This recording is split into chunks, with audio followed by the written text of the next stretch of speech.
Buenos días, queridos hermanos. Vamos a tener el tema de este sábado, esperando que sea una gran bendición para todos quien lo escucha, hermanos. Este sermoncito hace muchos años lo grabé, hermano, y quiero traerlo en este sábado. Más que nada son consejos y cuánta verdad hay en la palabra inspirada, ¿no?, que Dios le dio a Salomón. Y quiero hacer un análisis, ¿verdad?, de Eclesiastés capítulo 2 para sacar un provecho espiritual, hermanos, sobre todo. Que Dios nos los bendiga y que sea muy grato el mensaje, ¿verdad?, y que sobre todo aprendamos algo más de la palabra de Dios, hermanos. Quiero comenzar con una leyenda, ¿verdad?, que se esgrimía en aquel tiempo. Que en cierta ocasión el rey Salomón va a pasear por sus jardines y meditaba en la grandeza de sus obras. Acaba de construir el majestuoso templo. Acuérdense que el templo de Salomón fue una de las maravillas del mundo antiguo, hermano. Majestuoso, que Dios no le permitió a David construirlo, sino a su hijo Salomón. Y pues fue un portento de arquitectura y de construcción. Y yo siempre resalto esto, cómo Dios le dio todavía ahí de los que construyeron el templo de Salomón. Era un vestigio me gustaría que leyeran Éxodo 31, cuando Dios a uno de la tribu de Judá y uno de la tribu de Dan les dio todo el conocimiento y toda la sabiduría. Y cuando iban a hacer el tabernáculo en el tiempo de Moisés, y vean cómo a mí me impresiona eso, porque como Dios les puso en su mente todo el conocimiento, las ciencias, la hechura, puedan trabajar cualquier metal, madera. Es increíble, hermano, lo que me quedo siempre admirado, ¿verdad?, como la grandeza de nuestro Dios, lo que Dios puede hacer. Pues Dios puede hacer cualquier cosa, hermano. Y yo siempre lo he comentado, ¿verdad?, que nuestros hijos serán enseñados por Dios, hermano, porque el principio de la sabiduría y el conocimiento, hermano, y la inteligencia es el temor de Jehová. Amén. Entonces en esta leyenda dice que el rey Salomón paseaba por los jardines y meditaba en la grandeza de sus obras. Y acaba de terminar el templo, escuchó una conversación entre dos mariposas, porque la palabra en Primera Reyes 4:33 dice que Salomón puede entender el lenguaje de los animales, ¿no? Decía el señor mariposa con un movimiento de alas: yo podría destruir este templo. Le dijo esto a la señora mariposa jactanciosamente. Está de más decir que la señora mariposa, pues quedó impresionada. Ella admiraba a su esposo y sus poderosos músculos, pero Salomón a esto no le gustó, pues acaba de construir el templo. Y de inmediato citó al señor mariposa a su oficina. Así que dijo Salomón: con un movimiento de alas puedes destruir mi templo. No, se tartamudeó el señor mariposa temblando. Solo me estaba jactando ante mi esposa. Quería conseguir su atención y su admiración. Salomón sonrió comprensivamente, perdonó a la pobre criatura y la dejó ir. Cuando el señor mariposa salió del palacio, se encontró con su temblorosa esposa, que lo había estado esperando ansiosamente para saber qué le había pasado a su esposo. Le preguntó: ¿qué te dijo Salomón? Tensando sus músculos alares, otra vez miró a su esposa a los ojos y le dijo: me rogó que no destruyera su templo. Es tremendo, hermano, una leyenda, una historia bonita, ¿verdad?, porque te causa risa.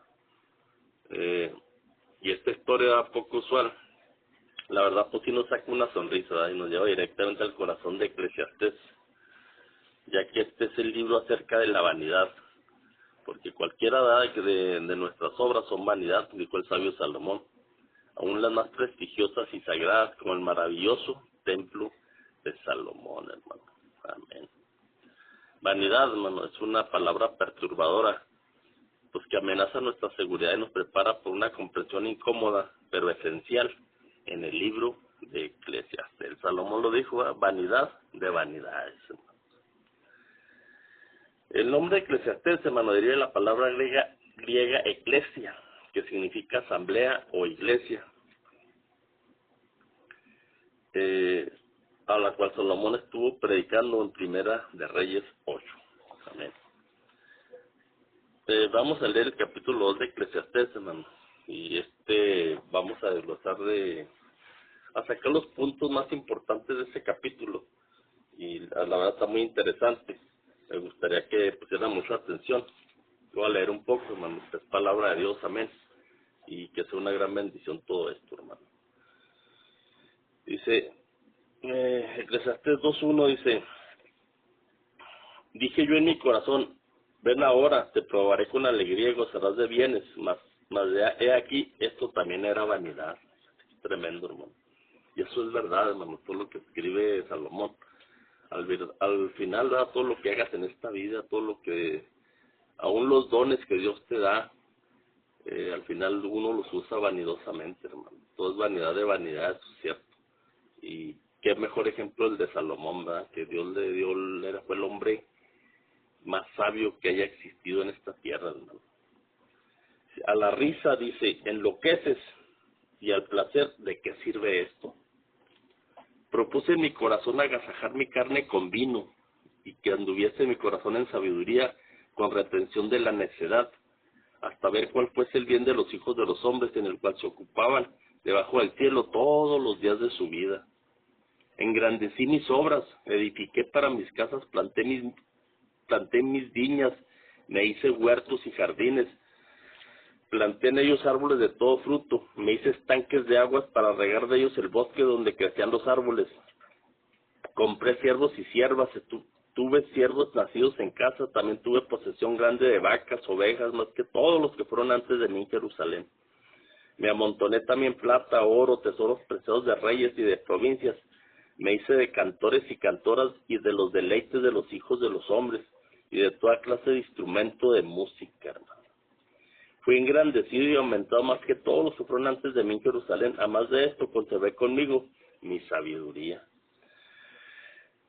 En el versículo 10 dice, no leí a mis ojos ninguna cosa, hermano, que deseara, ni aparté mi corazón de placer alguno, porque mi corazón gozó de todo mi trabajo, y esa fue mi parte de toda mi buena faena.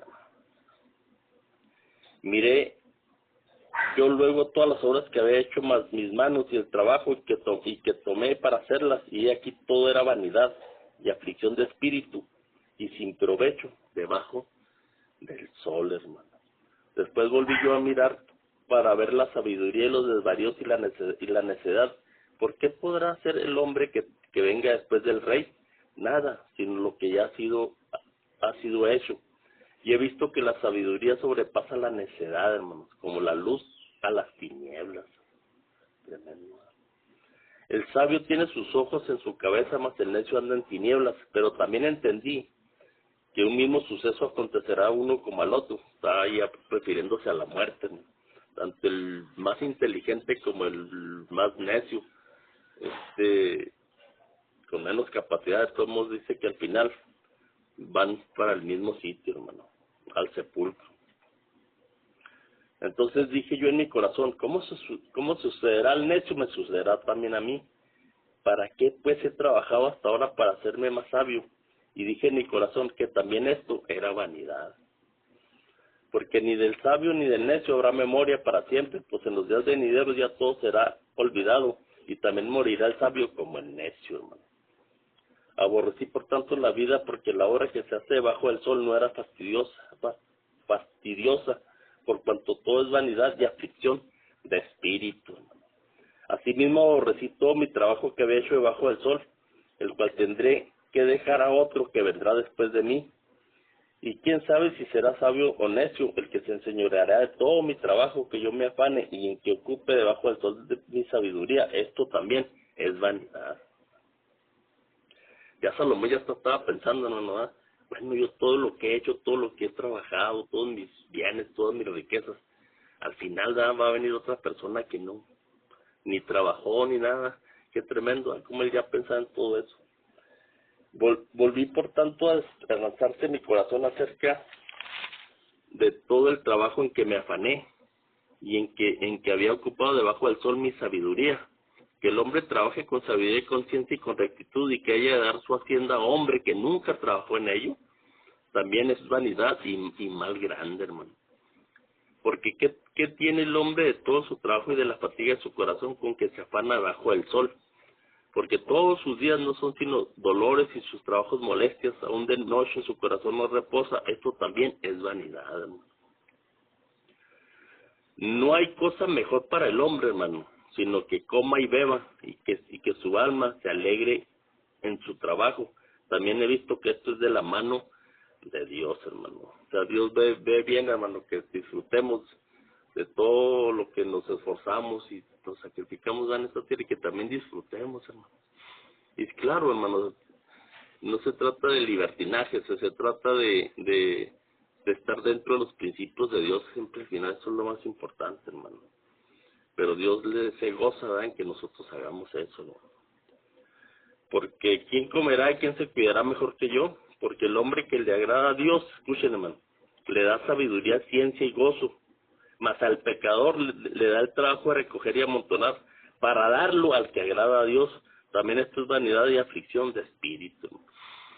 Al final, hermanos, no debemos perder de vista que el dueño de todo es Dios, hermano, nuestro Padre Celestial, nuestro Señor Jesucristo. Y que al final todo lo que hay en este mundo, hermano, el oro, la plata, el mundo y su plenitud, dice en el Salmo 50, dice, todo es de Dios, hermano. Y nosotros ya nos creemos dueños de todo lo que hay aquí, pero Dios somos mayordomos, hermano, no somos dueños. Y algún día le vamos a dar cuentas a Dios de todo lo que Él nos ha dado y qué uso le hemos dado, hermano. Es tremendo, y lo más tremendo aquí es que como dice que Dios al final, muchos se van a afanar en hacer cosas, hermano, y riquezas, y dice que Dios se lo va a dar al final a quien Él quiera, hermano. Porque al final el dueño es nuestro Padre Celestial, hermano, nuestro Padre Celestial. Tremendo, ¿eh?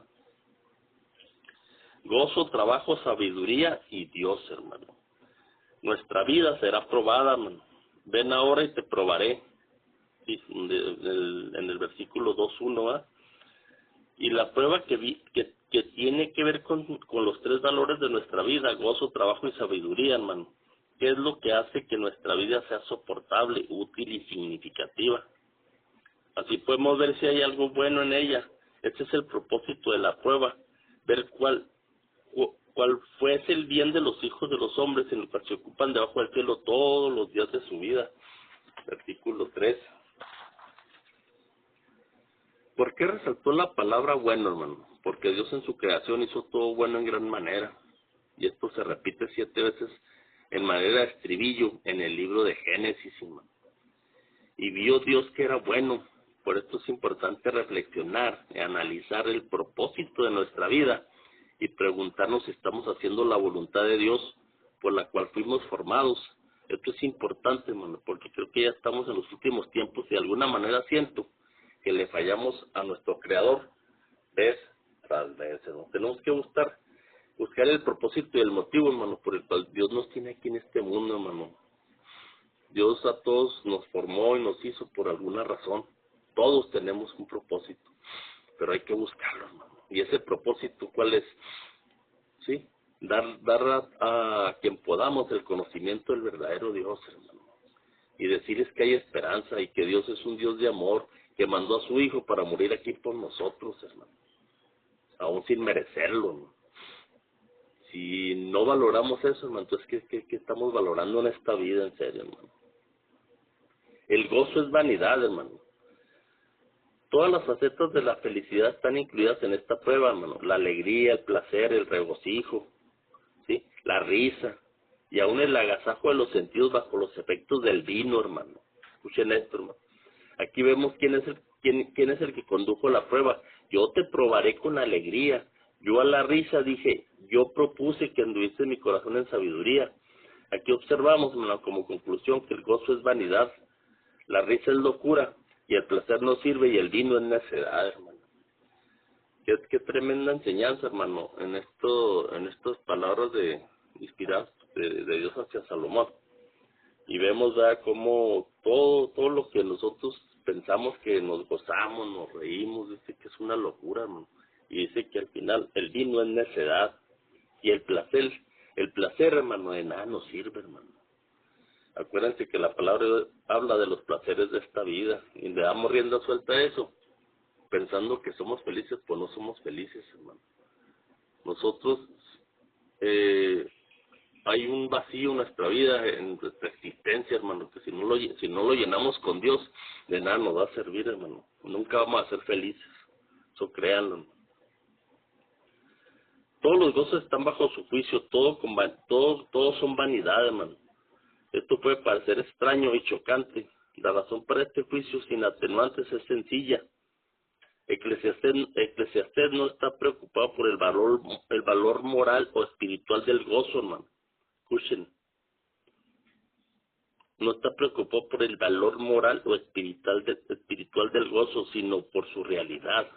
El gozo es una esencia, hermano, una experiencia interior, un estado de la mente. Aquí Salomón dice: la experiencia del gozo ocurre en el corazón. Mi corazón gozó, versículo 10. Sea una emoción o una sensación, una experiencia mental, sentimental o física, ¿no? Sigue siendo algo de nosotros, no tiene realidad ni sustancia en sí mismo. El gozo es de la misma naturaleza que un sueño o un espejismo. Puede ser una ilusión, el producto de la imaginación o del autoengaño, hermano. Sí es cierto, o sea, cuando nosotros simplemente, aquí Salomón hace alusión al Salvino, muchas veces sentimos que estamos en un gozo, pero es efímero y es falso, hermano. Estamos bajo el influjo del alcohol, es una droga, cualquier otro tipo de estupefaciente. Pues ahí vemos, ¿verdad?, que al final todo es un engaño en la mente, hermano. Y eso no es felicidad, y realmente no estamos gozando, hermano, porque se nos pasa el efecto de aquella droga y te das cuenta de tu realidad. Y al final el postrer estado pues viene a ser peor, hermano. Por esto Eclesiastés, ¿verdad?, pues podría evaluarlo desde adentro de sí mismo y percibir desde ahí que es vanidad. También podemos decir que el gozo, por causa del elemento tiempo, no perdura, o sea, que permanece al presente y se da mientras se vive la experiencia. Por eso dice Salomón, ¿verdad?, que esto es vanidad de vanidades, más una vanidad. El trabajo, fíjate, el trabajo, dice Salomón, que es vanidad. Versículo 12. La vanidad del trabajo no reside en el trabajo mismo, hermano. Es el temor de todo trabajo, toda acumulación de riqueza, de experiencia, beneficiará a otra persona. Por eso Salomón dijo: ¿de qué me sirve, verdad, estarme aquí todo matando siempre? Dice: asimismo aborrecí mi trabajo que había hecho debajo del sol, tendré que dejar a otro que vendrá después de mí, hermano, después de mí. Tendré que dejar otro que vendrá después de mí. Aquí Salomón alude a todos sus logros como rey, la grandeza de sus obras, su fabulosa riqueza, su plata, su oro, su adquisición de ganado y sus muchas mujeres. Todo esto se le cargó a Salomón al pensar: ¿quién disfrutará de todo lo que yo he logrado? Por eso tuvo mucha angustia, y eso le pasa a cualquier persona, hermano, en la actualidad, que acumula riquezas y cosas. También pasará por la misma angustia de Salomón, hermano. En toda esta vida, hermano, nos afanamos en tener, hacer, y al final es vanidad, hermanos. Qué tremendo este capítulo, me llama mucho la atención, porque cómo nos afanamos, nos esmeramos todos los días de nuestra vida, hermano, y al final te das cuenta que otro es el que se va a beneficiar de todo tu esfuerzo y tu trabajo y tu sacrificio y todo tu empeño, hermano, tu sabiduría, tu inteligencia que le aplicaste. Al final será de otra persona, hermano, será de otra persona. Y aquí vemos, ¿verdad?, cómo Salomón se angustiaba y nos está diciendo, ¿verdad?, también, ¿verdad?, de que al final, pues, todas esas personas que hacemos lo mismo, al final vamos a pasar por esa angustia que pasó Salomón, hermano. Aquí percibimos una verdad universal, hermano. Todo lo que acumulamos sean propiedades, dinero, no nos acompañará a la tumba, hermano. La parábola de Jesús nos recuerda la vanidad del necio, que hace para sí tesoros. Lucas 12:21. Él muere y toda su acumulación es para nada, hermanos, para nada. En la actualidad, hermanos, ¿cuántas veces no vemos que el dinero amasado por mucho esfuerzo y trabajo algún día pasará a otras manos? Tal vez manos hostiles que gozarán el esfuerzo y trabajo de otra persona, que tal vez no le dé un buen uso a la herencia recibida, y con el riesgo de que todo nuestro trabajo de esfuerzo sea desfigurado o destruido. Por todas estas razones, hermanos, amasar riqueza es el equivalente a no hacer nada. Y esto es, dice Salomón, que es pura vanidad, es cierto, hermano. Por eso los antiguos paganos en Egipto, perdón, todos los faraones cuando morían, hermano, los enterraban, hacían unas tumbas, o sea, asombrosas, hermano, cámaras mortuorias, y ahí les ponían todas sus riquezas, hermano. Y lo más triste que todos esos pobrecitos siervos que no, sin deberla ni temerla, los enterraban vivos ahí con ellos, hermano. Porque decían que para que les sirvieran en el más allá. Porque acuérdense que todo el paganismo se basa en que hay vida después de la muerte, hermano. Entonces, ahí es una muestra, ¿no? De que como si esta gente al final no se lleva nada, hermano. Y es una mentira, una utopía eso de pensar de que vas a disfrutar de tus riquezas en el más allá, hermano. Esa es la palabra. Todas estas razones, amasar riquezas es el equivalente a no hacer nada, y es pura vanidad, hermano. Cuando Salomón confiesa acerca de la vanidad de su propia obra, es dramático, ya que él fue un gran trabajador, alguien que había logrado muchas cosas. La Biblia lo recuerda como un gran constructor. Esto viene en Primera de Reyes 7, 1 al 12, 9, 15 al 28, y eso es cierto, hermano.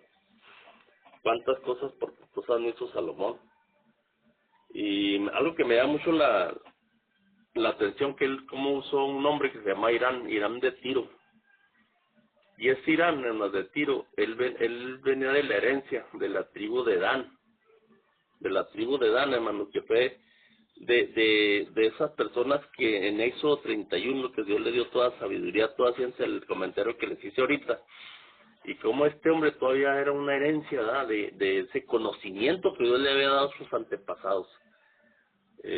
Por eso la tribu de Dan, hermano, al final fue una bendición, pero el hombre lo vuelve maldición, hermano. En cuestión de que estas gentes al final se separaron de Dios, y la tribu de Dan, hermano, cayó en la idolatría tremenda, hermano, y en el chisme. Pues, si ustedes observan en las 12 tribus, cuando ya en Apocalipsis 7, cuando Dios nombra a los 144,000, ahí ya no aparece la tribu de Dan, hermano. Y todo tiene una razón de ser. La tribu de Dan se separó del Dios verdadero, se hicieron idólatras. Y al final esa bendición que les dio Dios por medio de ese hombre, en esa tribu, al final se volvió una maldición, hermano, una maldición. Cuando Salomón construyó el templo, él dijo, edifiqué para mí. Fíjate qué tremendo. Acuérdense que Salomón al final también sí se desvió, hermano. Salomón, lo primero que Dios les dijo, jamás te unas en yugo, menos con paganas o con mujeres de otras naciones, que no adoran al Dios verdadero. Y fue lo primero que hizo Salomón. Luego agarró a la hija del rey de Faraón y la hija del rey de Asiria y puras princesas, o sea, tenía 700 esposas, hermano, y 300 concubinas, hermano. Y dice el espíritu de profecía, hermano, que tanto desviaron las mujeres a Salomón, o a tanto llegó no sé, hermano, su exploración en lo sexual, ¿verdad?, en los placeres. Dice la hermana Fay en Profetas y Reyes, dice que al final Salomón, que sus ademanes se volvieron delicaditos, o sea, delicados. Ella da a entender ahí, hermano, como que Salomón al final, ¿verdad?, como que ya no lo llenaba nada, hermano. O sea, descuidado todo eso, de que él como que tuvo tendencias ya como homosexuales, ¿verdad? Es lo que se da a entender ahí. Pero al final también me da la palabra de Dios. Aquí simplemente en Eclesiastés, es un libro que escribió Salomón después de los Proverbios, y es donde Salomón al final se arrepintió, ¿verdad? Le pidió perdón a Dios, y claro que Salomón pues va a ser salvo, hermano, va a ser salvo. Pero como él el desobedecer a Dios, hermano, porque ahí Dios te da consejos, te da cierta guía, vaya. Siempre ha sido así nuestro Señor, ¿verdad? Te da sus 10 mandamientos. Pero si nosotros nos desviamos, hermano, a derecha o izquierda, siempre vamos a terminar mal. Y eso fue lo que le pasó a Salomón, hermano. No le hizo caso a los consejos de Dios, ¿verdad? Porque eso pues no viene en su ley, en la ley de Dios, pero Dios sabía que las mujeres pueden desviar, y eso ha sido así en toda la historia, hermano. Y Salomón no hizo caso a esas advertencias, ¿verdad?, de Dios, y al final terminó mal, hermano. Ya le andaba a Salomón. Vean lo que, sí, él ya le andaba en un punto donde él llegó a adorar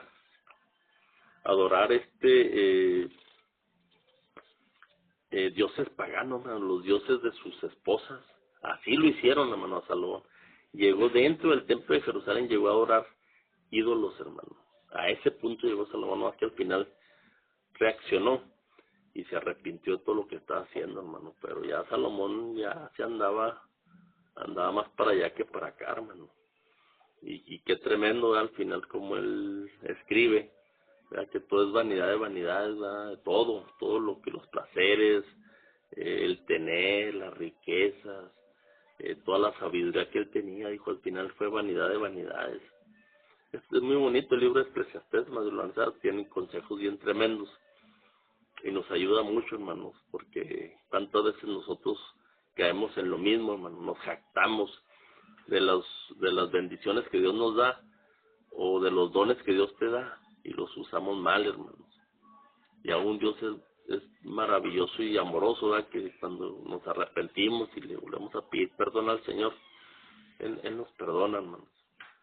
Dice que el único pecado que Dios no te puede perdonar es el pecado imperdonable, hermanos. Es el pecado imperdonable. ¿En cuál es este? El no confesado.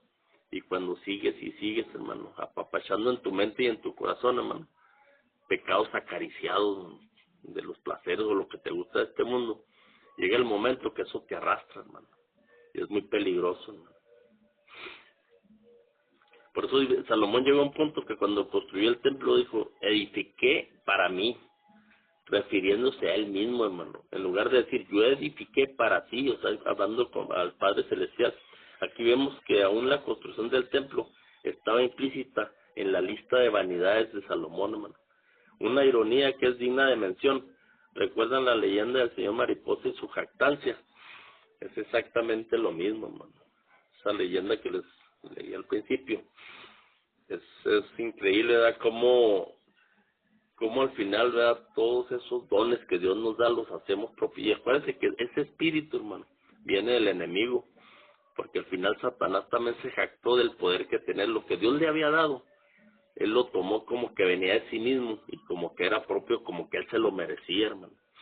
Entonces debemos de tener mucho cuidado con eso, hermano, porque cuántas veces no caemos en lo mismo, hermano. En vez de darle la honra y la gloria a Dios, siempre al final nos jactamos y pensamos que lo merecemos o que viene de uno mismo, hermano, todo aquello por la grandeza de uno, por la inteligencia de uno, la sabiduría de uno. Y cuidado, hermano, porque es una trampa también del enemigo todo eso, hermano.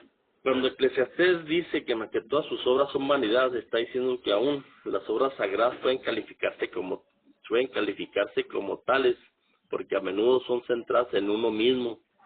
Nuestra edificación del templo, nuestra realización de obras piadosas y actos religiosos pueden ser para nuestros propios intereses y para nuestra propia gloria, hermano. Eso es cierto, hermano.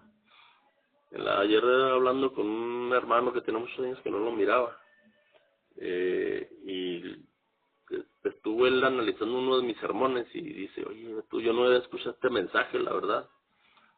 Nos quedamos de chavalos, pero me lo encontré en Delicias. Y él comentaba, oye, pues yo no había escuchado estos mensajes, ¿verdad? Él nació, ¿verdad?, se puede decir, ¿verdad?, después de que él, pues todos nacemos católicos, pero después tuvo un despertar en una iglesia tipo pentecostal evangélica. Y pues pues estos mensajes, hermano, pues no, nunca los vas a escuchar en esas iglesias, hermano. Con todo respeto lo digo. Y él me comentaba, dice que él empezó a ver muchas cosas, ¿verdad?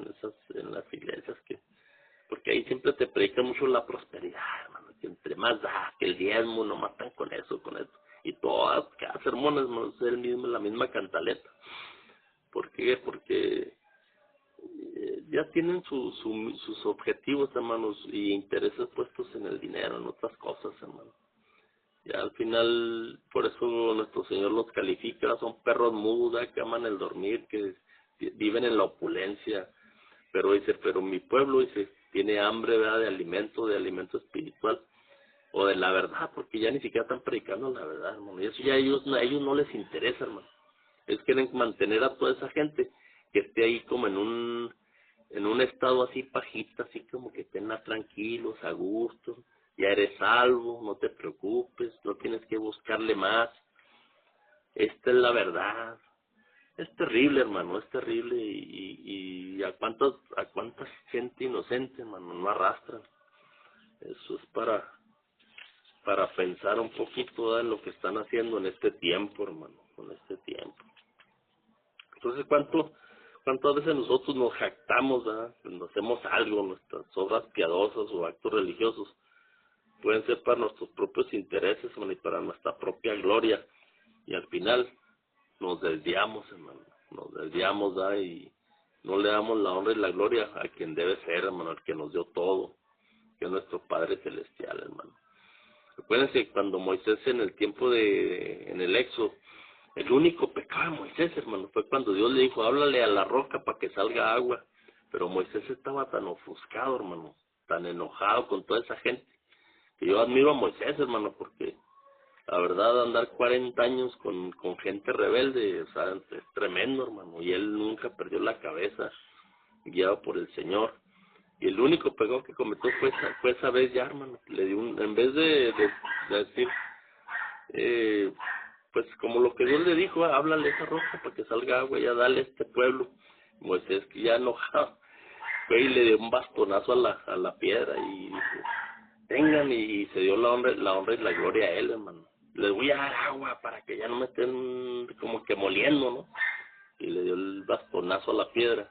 Y ese fue el único pecado de Moisés, imagínense, hermano. Y nomás por eso, Dios no le permitió entrar a la Canaán terrenal, hermano. Y Dios le dijo, sube al monte Nebo, sube a la montaña y muere. Imagínense todo lo que Moisés hizo, ¿cómo creen que se sintió? Pero también la palabra de Dios, Dios le dijo que muriera solo, hermano, porque Dios sabía que si sabían dónde estaba su tumba, lo iban a idolatrar a Moisés, hermano. Y pues todos saben que eso no está bien. Pero la palabra de Dios enseña, ¿verdad?, en Judas, que Cristo mismo vino por el cuerpo de Moisés, lo resucitó. Moisés está vivo, hermano. Pero no es de que haya habido vida después de la muerte, como enseña la doctrina de la inmortalidad del alma, hermano. Sino que Cristo vino y lo resucitó, hermano. Lo resucitó y se lo llevó al cielo, hermano. Moisés está ya encarnado en el cielo y ya purificado y está vivo en el cielo, hermano. Y al final Dios le dio esa recompensa, en vez de la Canaán terrenal, le dio la Canaán celestial, hermano. Amén por eso. La intención secreta, hermano, del trabajo es lo que hace que la obra sea vanidad. Podemos trabajar mucho para la causa más noble y grande, aún para Dios. Y no obstante, nuestra obra es únicamente vanidad, hermano. Siempre nos desviamos, hermano. Yo cuando empecé a predicar, recuerdo, hermano, y sí es cierto, yo estaba más verdecito, estaba más nuevito, empecé yo a predicar en Estados Unidos, en una iglesia de americanos, y había una persona que me traducía, porque yo no sé inglés. Pero los americanos a la gente de color, hermano, ellos les gustaban mucho mis predicaciones, me ponían mucha atención. Y sí es cierto, hermano, pues yo en aquel tiempo, pues yo me sentía muy bien, ¿verdad?, que me decían, ¿verdad?, que esos mensajes pues yo los dieran en iglesias más grandes americanas. Pero sí es fácil perder el piso, hermano, aún así dentro de la iglesia y de la religión, hermano. Si no estás bien agarrado a las manos de Dios, fácil. El enemigo, hermano, te hace que pierdas el piso, pero rapidito. Y no, pues yo me sentía el bien, hermano, no cabía. De que todos estos hermanos, dame, no, hermano, usted debería de predicar. Y como mi hija ya sabía inglés, pues ella me traducía, que se acercaban morenitos y me decían, hermano, y pues me querían, hermano, me abrazaban, se me les miraba que me abrazaban con mucho gusto, y muy bien, hermano. O señoras americanas, dice, usted debería ir a predicar allá a Mississippi, yo estamos nosotros en Tennessee, pero ahí está pegado el estado de Mississippi, allá la iglesia americana de Corey, Mississippi, y pues sí, hermano, o sea, el punto es eso, que ya se empieza uno como que a sentir. Dios me usaba, hermano, en aquel tiempo, ¿verdad? Cuando yo empezaba y pues yo estaba todavía no tenía tanta experiencia, pero sí se empieza uno a sentir así, hermano. O sea, por eso dice que nuestra intención, va, pues es de la mejor, va, de trabajar mucho para la causa y la obra de Dios, pero podemos perder el piso, hermano, y eso se va a convertir en vanidad de vanidades, así como Salomón lo dice. Porque realmente, hermano, solo estamos interesados en nosotros mismos, man, y no obstante, de acuerdo con Eclesiastés, todos esos esfuerzos por nosotros mismos son en vano, hermano, y vanidad, porque alguna otra persona se beneficiará con ellos, hermano. Amén y amén, porque al final nos volvemos tan egoístas que al último ya estamos pensando todo lo que yo hago. ¿Sí me explico? En serio, está uno del tronar el cerebro, hermano, en serio. Pero cómo Salomón te lo expresa y cómo él se sentía. Y cuántas veces en este tiempo se siente la gente, nos sentimos iguales, hermano. La sabiduría es vanidad, hermano. En el libro de Eclesiastés es consistente, honesto, que aún la sabiduría, la misma que le ayuda a pensar con claridad y con discernimiento de la verdad, también sufre de esta acusación. Solo es vanidad.